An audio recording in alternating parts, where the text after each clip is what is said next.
Welcome back to our Christmas Fractured Cards Part 3. Today we have some fun cards. This is Jen Lee with Jentastic Journey. Thanks for joining me today. And this is probably one of my favorite patterns, but to get us started, what you need to do is pick some pattern paper that is from the same grouping or the same color grouping, or at least the same feel. So vintage versus brights versus fun. So that's what I've done here. Be sure to add some shimmer and shine in there if you've got some glittery cardstock as well, or some mirrored cardstock. That always adds a little bit of fun as well.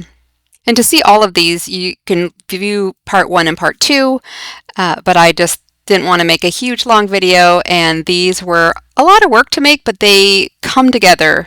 When they come together, they're amazing.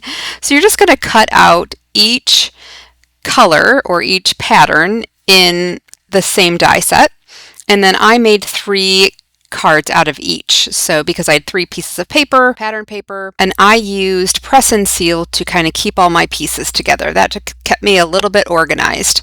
I love press and seal. If you don't have it, go grab it out of your kitchen cabinet because it makes a big difference. So here I'm just going to glue the overall background piece to a card base. And these are not a perfect match to a standard card size. So I just kind of left a border on most of these, and in some cases I would cut it off if they didn't exactly match. I make my own envelopes in a lot of cases, so that part doesn't really matter to me. And then this just becomes a puzzle piece, and that's why I kept all of the pieces together, because you kind of want them to be continuing on with that pattern, and so you want them to be in the right order, especially if it's a significant pattern. This one's not too terribly bad, but you do want them to all kind of be facing in the right direction and things along those lines. So that's what makes it a little harder, and that's why this press and seal is a fantastic idea.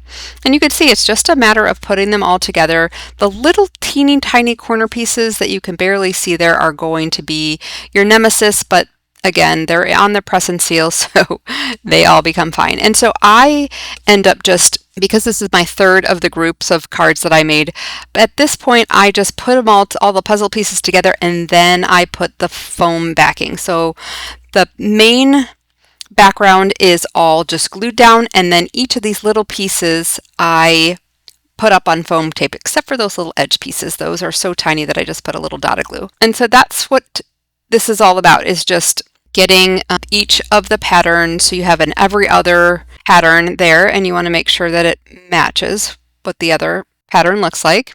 And then it's just a big puzzle piece, and you're putting foam tape on the back of them.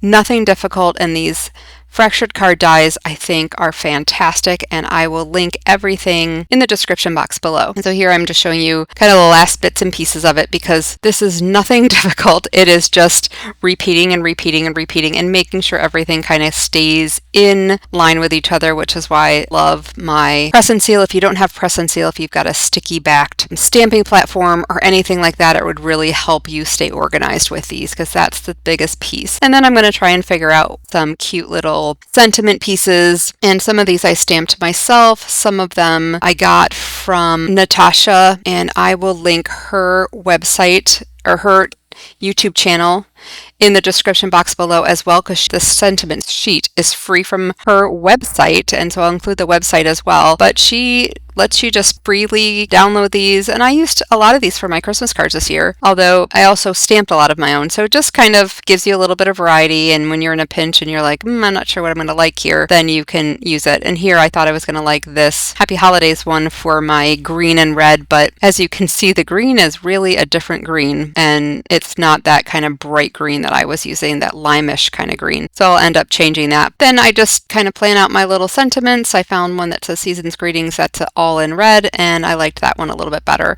I popped up these on foam tape, and then keep in mind, if you're using foam tape, you know, as we all know, it may cost a little bit more to put it in the mail. So I have also a series on how to do this without any dimension, so that you can just put it in the mail and not spend a small fortune.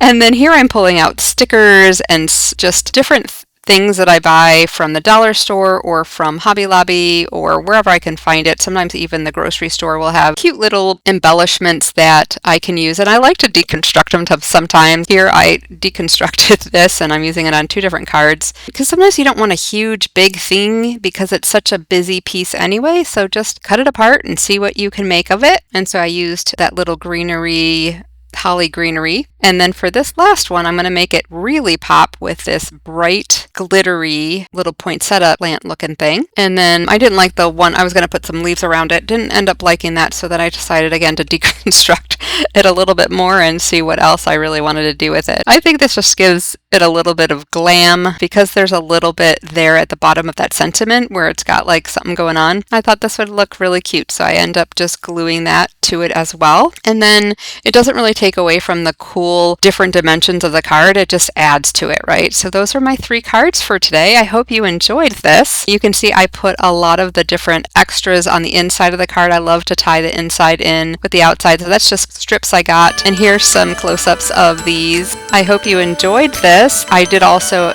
decorate the envelopes for these. That's always fun if you have time to do that for Christmas as well. So I hope you enjoyed this. Please, if you would, watch part 1, and then also I have part 2. You'll get lots of different ideas on how to do different cards. Please hit the like button and also subscribe to my small channel. I'd love to see you in the next video. Thanks for joining me in this Gentastic journey.